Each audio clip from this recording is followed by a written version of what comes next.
بسم الله الرحمن الرحيم الحمد لله رب العالمين دار الخلائق أجمعين والصلاة والسلام على رسوله وحبيبه أبي القاسم المصطفى محمد. اللهم صل على محمد وعلى آله الطيبين الطاهرين المعصومين ولعنة على أعدائهم أجمعين من الآن إلى يوم الدين. السلام عليك يا أبا عبد الله والأرواح التي حلت بفنائك. عليك مني سلام الله أبدا ما بقيت وبقي الليل والنهار. السلام على الحسين وعلى علي بن الحسين وعلى أولاد الحسين وعلى أصحاب الحسين صلوات. اللهم صل على محمد وآل محمد. Assalamu alaikum wa rahmatullahi wa barakatuh. Okay, today I want to talk about something a little disturbing. Okay? And the topic is race and Karbala. And I'll tell you how disturbing it is. Because when you start hearing the subject, what I'm talking about, you realize it. You squirm at it just like me. At the beginning, I want to start with a few verses of the Holy Quran where Allah subhanahu wa ta'ala says in Surah 49, verse 13, Bismillahir Rahmanir Rahim. Ya ayyuhan nas, inna khalaqnakum min dhakarin wa untha. وَجَعَلْنَاكُمْ شُعُوبًا وَقَبَائِلَ لِتَعَارَفُوا إِنَّ أَكْرَمَكُمْ عِنْدَ اللَّهِ أَتْقَاكُمْ إِنَّ اللَّهَ عَلِيمٌ خَبِيرٌ. And Allah also says, وَمِنْ آيَاتِهِ خَلْقُ السَّمَاوَاتِ وَالْأَرْضِ وَاخْتِلَافُ أَلْسِنَتِكُمْ وَأَلْوَانِكُمْ إِنَّ فِي ذَلِكَ لَآيَاتٍ لِلْعَالَمِينَ. So the first verse, Allah says, O mankind, indeed we have created you from male and female and made you peoples and tribes that you may know one another. Indeed, the most noble of you in the sight of Allah is the most God-fearing.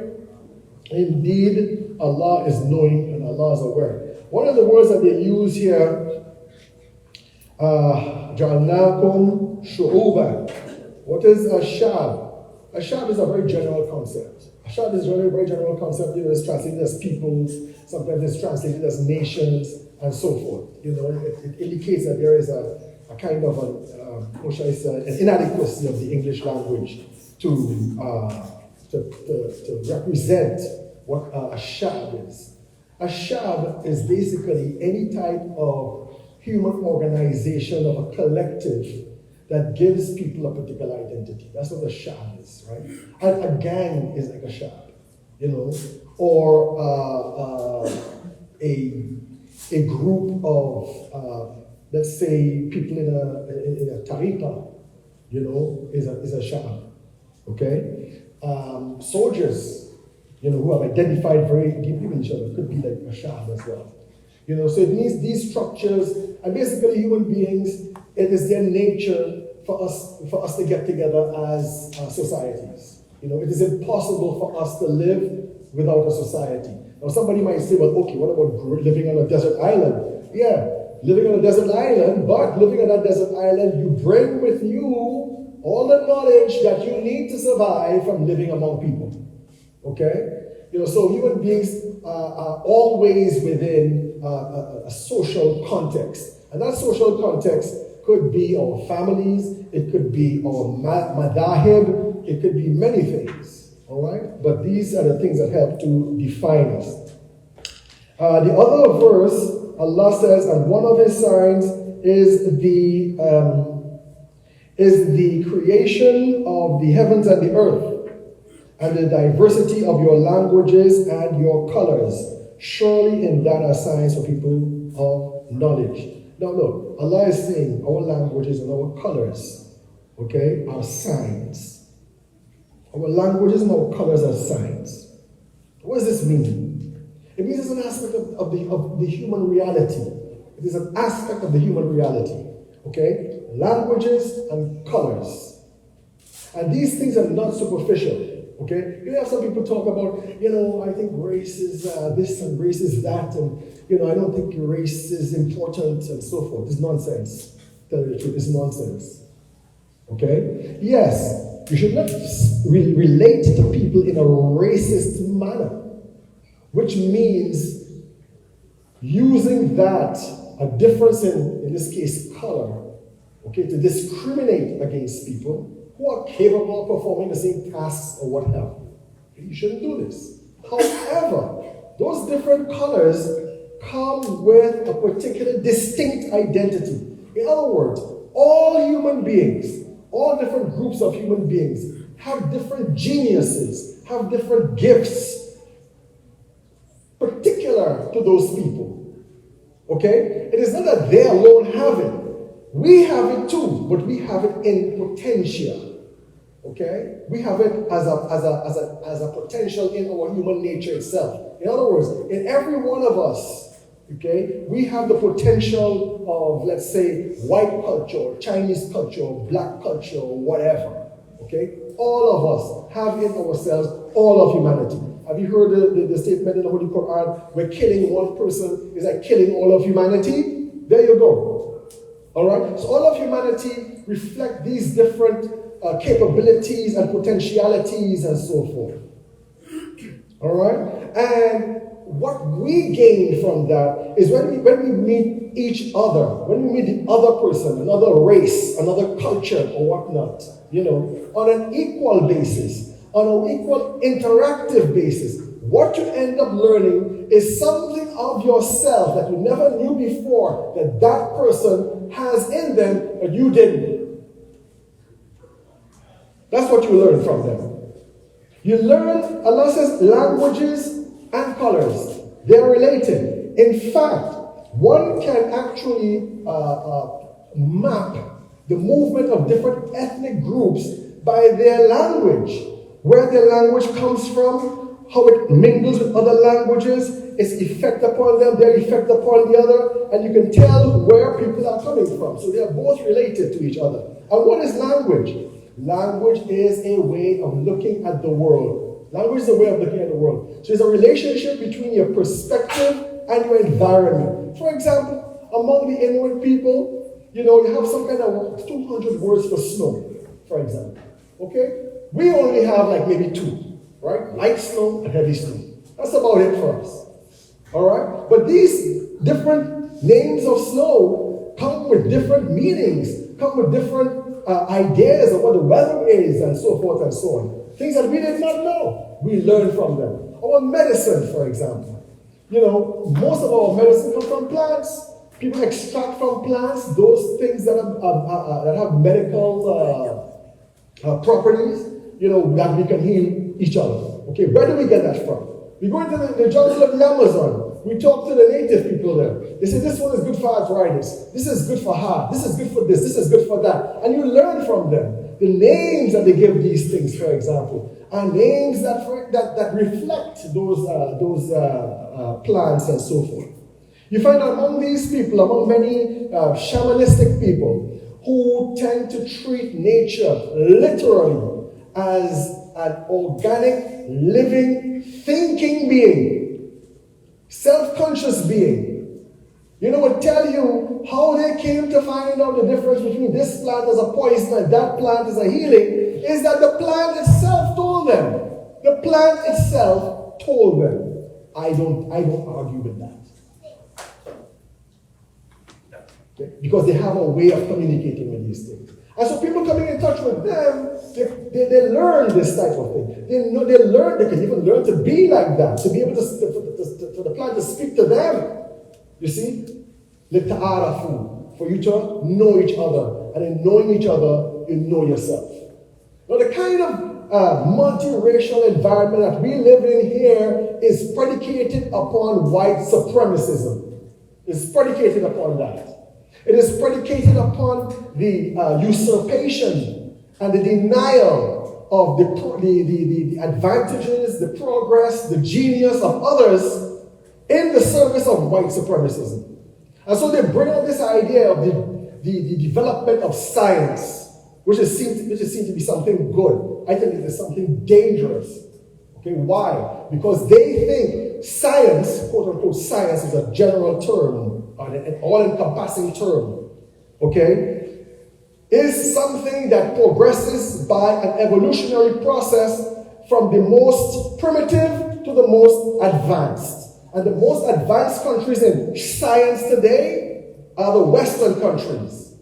And so their idea of science is this, that we Western people, we invented science, we developed science, we progressed science, which is not true. And in fact, the majority of the things that the Western world knew from Muslims that were essential in the progress of science came from the Muslim community, came from Muslim sciences, came from Muslim researchers and intellectuals and so forth. And very interesting, their inventions and their discoveries were never put under my invention or my copyright and that type of thing, or my patent and so forth. Knowledge was something that belonged to everybody. In Western science, knowledge belongs to them. They rent that knowledge to you. They sell that knowledge to you, like they sell GMO foods, like they sell GMO seeds. They get a price from you. They don't let you know the secret, but to their planes and to the different mechanisms and so forth. Because why? They always want to keep an edge. They want to stay far away from you. But let's look at this so-called science that they're talking about. It's only scratching the surface of reality. Science is material science. It's about the material world. But we as Muslims know that there are many different levels to reality, to this very physical reality. There are many different levels. Jinn, for example, are physical beings, but they are not on this same level, this dimension that we are on today. Indeed, when they talk about dimensional reality, what they're actually talking about is different dimensions of reality in the physical world, not in the world above. Okay? And so, when we look at the sciences, we realize that material science is very limited. That in many of these traditional societies, you had what is called sacred science. And sacred science dealt with the unseen. It dealt with the unseen. Okay? It dealt with what you might call energies. It dealt with spirits. It dealt with the symbolic relationship between things found in nature and things found in the human brain. For example, walnuts are good for your brain. Walnuts look like your brain. The carrot is good for your eyes. You cut a carrot in cross section, it looks like your eyes. The iris and the pupil and so forth. And so the ginseng plant, for example, looks like a human being. She's an all-round tonic and so forth. So you have these type of sacred sciences where you are looking at the symbolic realities of things. The West didn't know anything about that. Okay? Or their knowledge about that was very, very limited. And so you find these sacred sciences, for example, a good example is in acupuncture. Even right today in the Western world, everybody acknowledges that acupuncture is real. Acupuncture is effective. All right? But what is acupuncture based on? Acupuncture is based on something that is immaterial. Okay? These Chinese physiologists have diagrams that show you how the qi is circulating in the body. All right? Nobody ever saw qi. Nobody ever extracted a portion of qi and put it under a microscope in a university. Nobody ever did that. Nobody can do that. There's no machine to measure that which is immaterial or of the subtle material aspect. Okay? So for example, they would say the qi runs down here, and if you want to affect something here, and you put something, you know what I mean? All right? And it works. But they have no idea how it works. Why? Because their science is restricted completely to materialist science. And they cannot explain anything that transcends that. And because they can't explain anything that transcends that, and they have a sense of supremacism, they will say that thing is a fable, it doesn't exist, we have no idea what is, acupuncture is based upon electrical impulses in the nerves and all of these types of fables that they actually try to concoct. So what I'm saying this is this, different cultures, languages, colors tend to come with their own genius And that genius is available for all of us to experience and all of us to share. And we are here to learn from each other. And we can't learn from each other if you're walking around thinking that you're better than other people and so forth. And this is one of our problems in the Muslim community. We are racist. A lot of Muslims are racist. Okay? But they will tell you, well, Bilal was a black person and he was a Muslim. And they bring up this token black man to make you feel good. You know, anybody who's been to Medina and you live in America, you'll realize that enough of them Medinas look like black Americans, even though they might not think so. A lot of them look like African Americans, my friends. They're dark people. These Arabs are dark people. I'm not saying all Arabs are dark people, of course not. Ali Badruddin is not a dark person. Okay, but he's darker than a lot of Lebanese.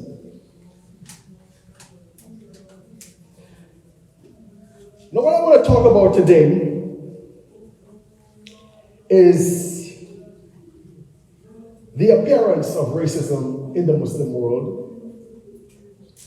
And I want to focus on John. I'm sure you guys have heard John. That's that person who makes us squirm, cringe. I remember one time when I just moved to Iran, I went to the neighborhood mosque. It was Muharram. And the Khatib saw me coming with my family and decided to welcome me with a story of John. Oh my God, it was cringe. He thought I'd feel good about that. And when I read what that statement of John is, you will cringe too. Let me give you a glimpse of what we're dealing with here. So you find that Imam Hussein alayhi salam is on the plains of Karbala. And that he is one of the people who was part of his retinue there was a man by the name of John. Sometimes we anglicize it to John, okay? And he was supposed to be the slave, usually. A lot of black people are slaves, all right? Either ex-slaves or actual slaves. Always, all of them, except even Bilal, of Abu Dhar al-Ghafari. And he stood before Hussein, requesting him to grant him permission to fight. The Imam said, "Oh John, you followed us seeking your good health, so you are excused." But the old man fell on the Imam's feet, kissing them and saying, listen carefully, in the time of prosperity, lick what is served on your tables. In the time of prosperity, lick what is served on your tables. So should I, in the time of hardship, betray you? My smell is surely bad. My lineage is lowly. My color is black. So do bestow upon me a breeze from paradise, so that my smell will be good, my lineage will be honored, and my color will be whitened. No, by Allah, I shall never abandon you till the black blood mixes with yours. That guy has a problem. That's a person with some serious identity issues.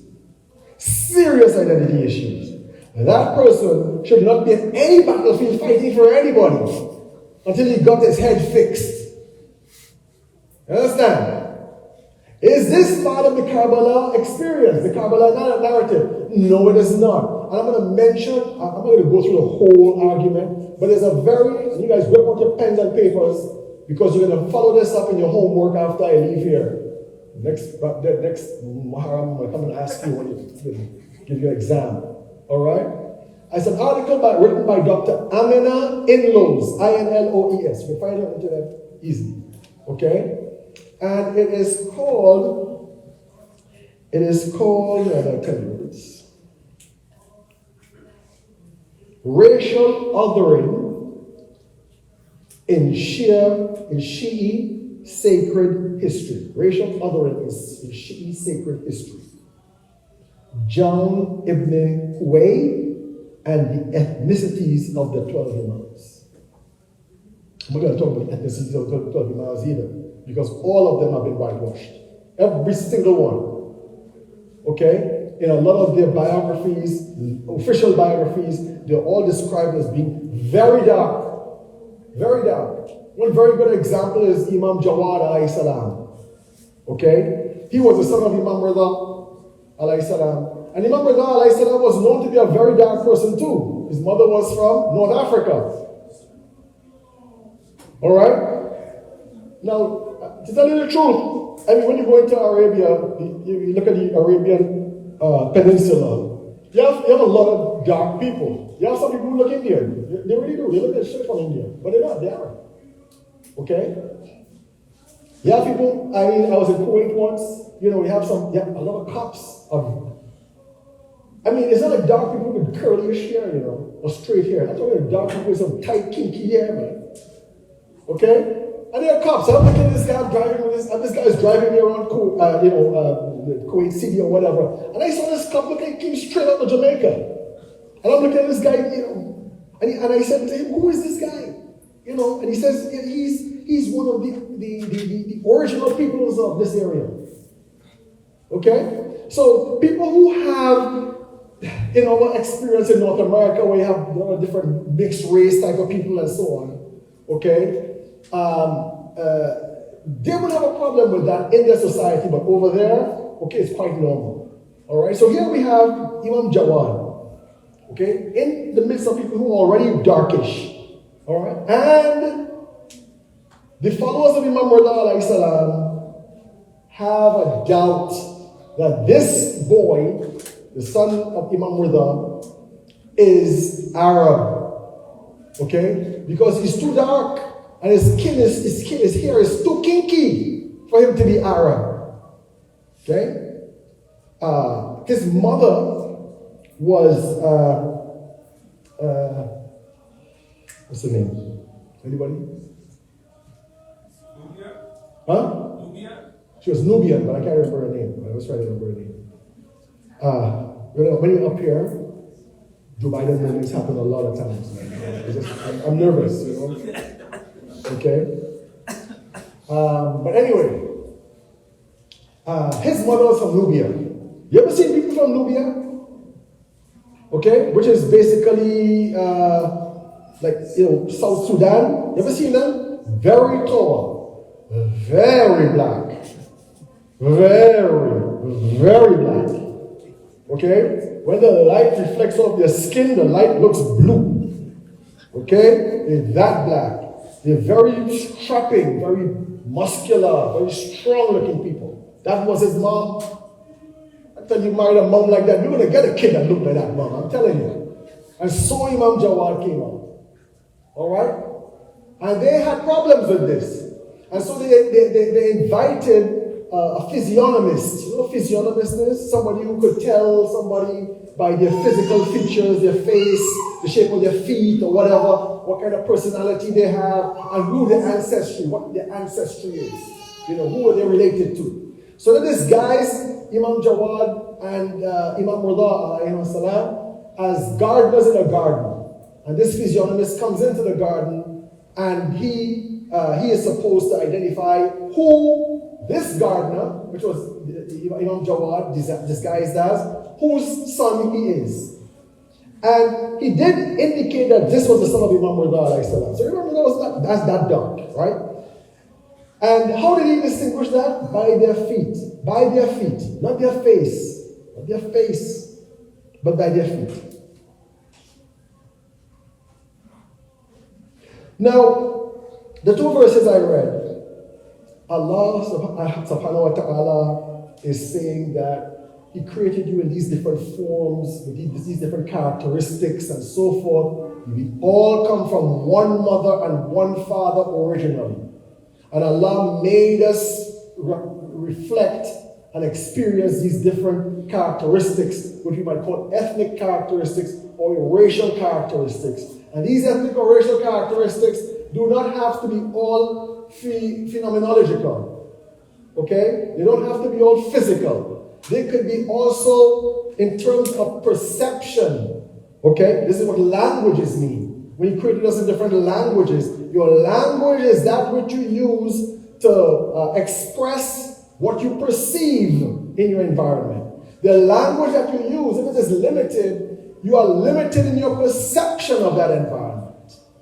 Okay? If your language is limited, your perception is limited. This is why it's very important for us to read and to expand our language, because it leads us to be able to understand it even more.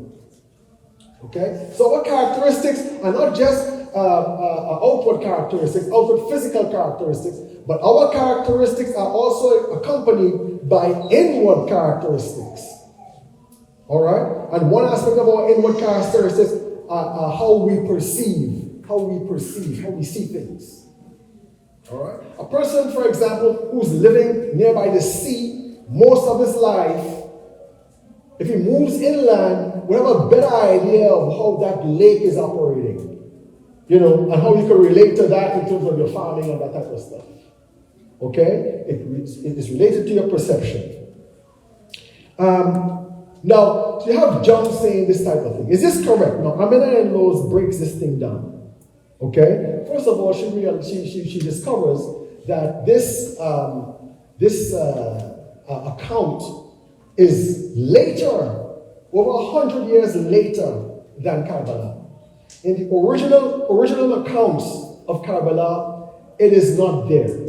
The other point is, these statements, and Imam Hussein alayhi salam's allowing it, correct? Because Imam Hussein is now depicted as, oh Allah, make him white. Come on. Alright? Make him smell good. Okay? Because black, he was supposed to smell bad, and so forth. And make him, and bring him with us, bring him into our family and whatnot. Okay? She finds out that this is something that came much later. And one of the sources of it is a ziyarat that doesn't have a chain of transmission. And so everybody is regurgitating this. And this has something to do with, as well as they were saying, hagiographical accounts in Shiaism or in religion in general. When I say hagiographical, what it means is a life of saints, basically. All right? For example, if I write down something about, let's say, a seerah of Imam Ali alayhi salam, this is a hagiographical account.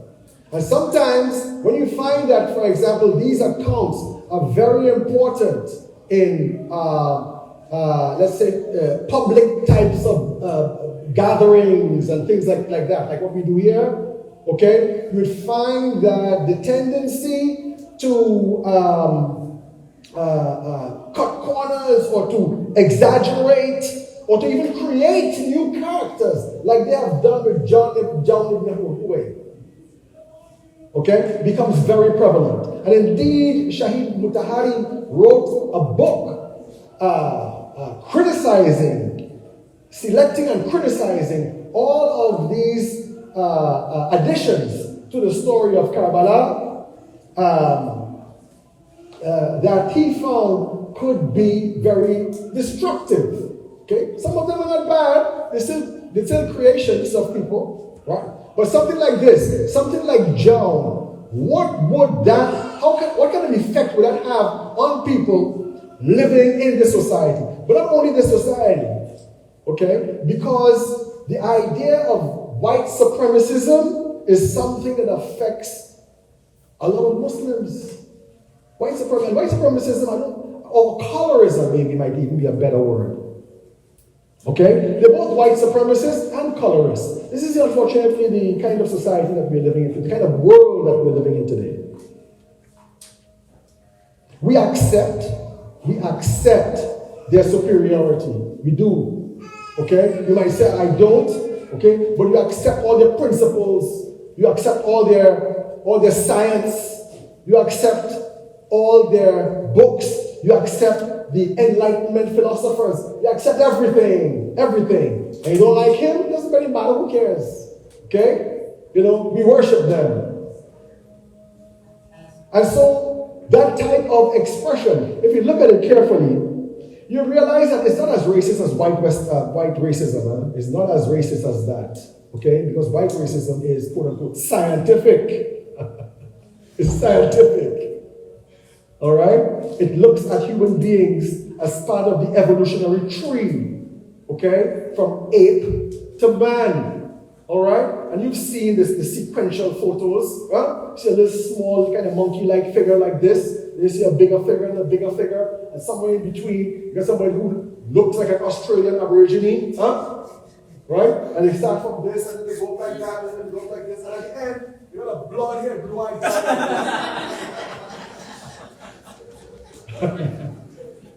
Okay? And they sold us on that. They sold us on it. That's why you find brown people bleaching their skin because they want to look superior. And black women putting on fake,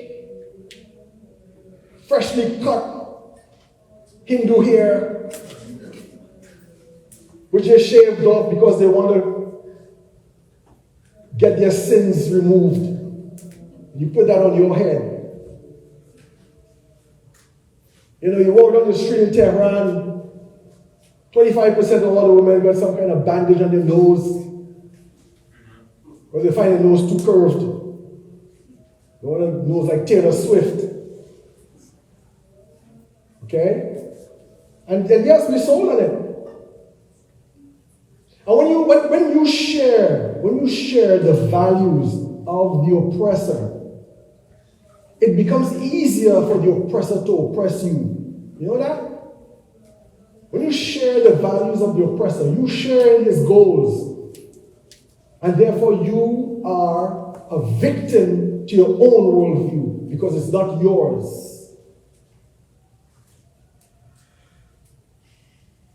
And so Islam and Islamic struggle is a struggle against that type of, I don't know what you want to call it, obfuscation, that type of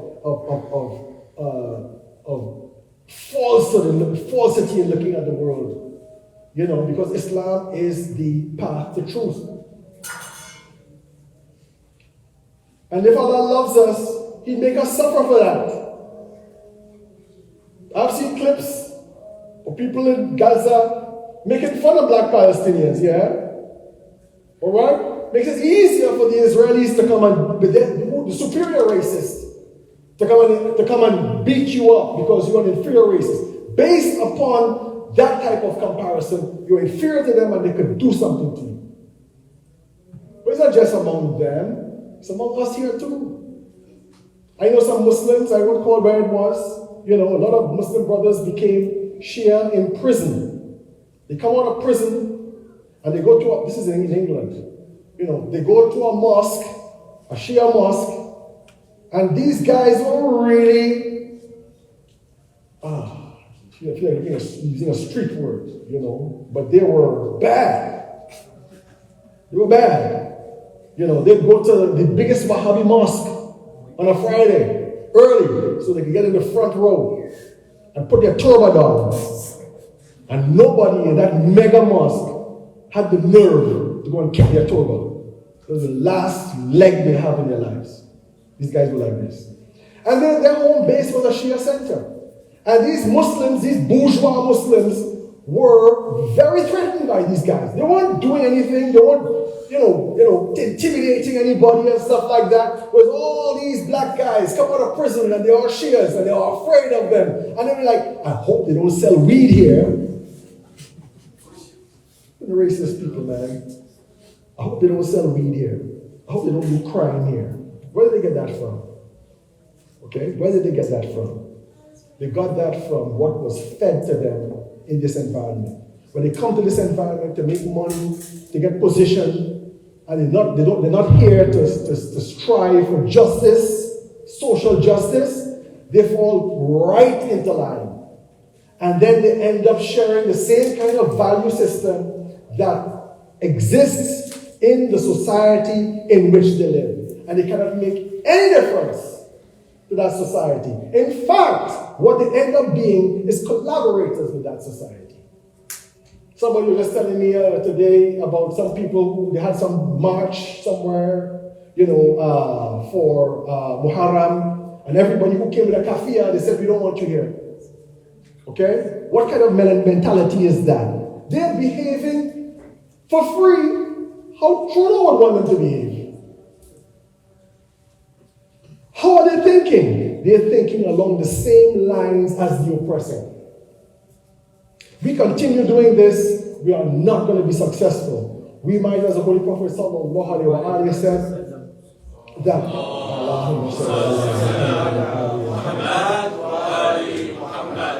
that our numbers will be great in the last days, but our enemies are going to have a field day with us. We are going to be weak.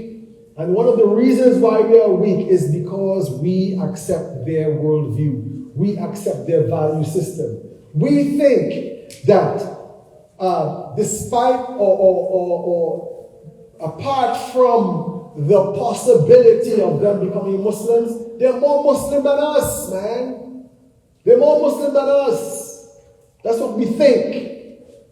Well, that older generation is thinking. Because we have a new generation now where the mask has been torn off.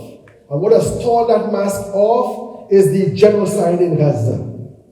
And that genocide in Gaza is the line of demarcation, is the median point by which we can evaluate almost everybody. We evaluate NATO. We evaluate the UN. We evaluate the American Congress. We evaluate the Senate. We evaluate all of the media propaganda that they have been putting out. We evaluate all of these things. And when we have some march, some Shia march that is supposed to be honoring Imam Hussein alayhi salam, and they say to you, we don't want your kafirs here, you know exactly on what side they would be if they were on the side of Imam Hussein alayhi salam. If they were living in the time of Imam Hussein alayhi salam, they would not support him. They would not support him. Okay, they would apply Yazidi criteria to Imam Hussein, even while they say we love him. That kind of contradiction exists in the minds of people. So what Amina in-laws and others found out about this is that this John ibn Huway, this idea of a black man with his filthy smell and his black blood and his lack of pedigree and so forth and so on, this ex-slave was a figment of the imagination. It was somebody who was trying to make Karbala even more inclusive than they thought it was. Okay? It's just falling into the same thing as, for example, I think that you should have some Chinese in here. You know what I mean? So they make one up. All right? But you don't need to do this. Imam Hussein is an example for all the world. You don't need to create your warped idea of a black person or your warped idea of a Sindhi or whatever, to get your point across. Imam Hussein alayhi salam is all of us. Imam Hussein alayhi salam is our heart, is our soul. Every day is Ashura and everywhere is Karbala. Okay? And in Karbala, the only othering we do is we other the oppressor. It's us versus them. We other the oppressor. We don't, in the process of that othering of the oppressor, other people as well who are not oppressors, like this fictional John. So I encourage you all to read this article. It's very good. And I encourage you all to do jihad against those centers and so forth where they want to put this narrative. Okay? Because let me tell you something. If I was somebody who was interested in Shiaism, I went into that masjid and I hear them giving an account like that of John, you would not see me here today standing talking to you. I'm telling you. Okay? Because this is patent racism. Okay? And I think it's very important for us to realize And if it can happen to those people so far in the past, people who might have been more spiritual than us, people who knew more than us, if it can happen to them, it can happen to us. And I just want you guys to remember about Shaitan, who worshipped Allah for 6,000 years and ascended to the highest level, the highest existential level among the angels, to the extent that he was among the highest angels when Allah called for them to bow down.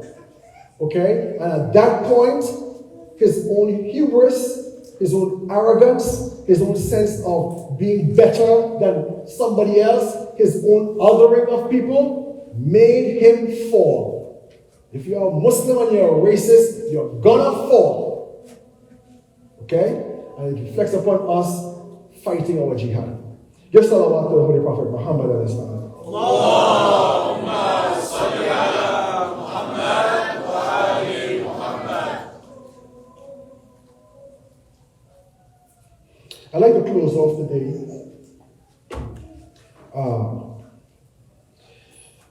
to talk a little bit with you about Abbas ibn Ali.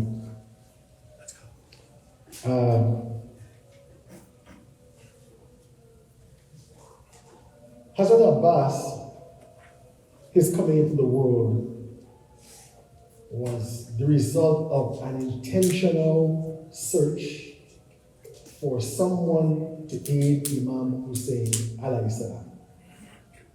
And Imam Ali was recommended Banin, who was from a very martial, military type of tribe, because he wanted somebody to have that type of character to be able to defend Imam Hussein alayhi salam. And so Abbas was born. And Abbas used to, as Imam Hussein's younger brother, used to follow Imam Hussein everywhere. Abbas, as a little boy, it is said that he almost knew what his role was for Imam Hussein. He never in his life, until the very last moment, called his brother his brother. He always called him master. There's a very interesting statement where it said that Imam Ali alayhi salam was on the minbar in Kufa and was giving a khutbah. And little Hussein was sitting there in the audience, and Abbas was looking at him all the time and saw that Imam Hussein's lips were white, were dry. And he ran out and came back with water in his hands and was running towards Hussein. The water was spilling on his hands. And Imam Ali alayhi salam saw this and he started to weep. And they asked Imam, why are you weeping? You weeping? And he says, when this water is falling in his hands will be cut off and blood would be in its place for Hussein. This was Abbas. Abbas was made for fighting in support of Imam Hussein. He was tall, he was strong, he was handsome, like most of them there in the plains of Karbala. He was called the Qamar of Bani Hashim, the moon of the Bani Hashim. And so now, all of the companions are dead. All of the members of the male members that can fight are dead.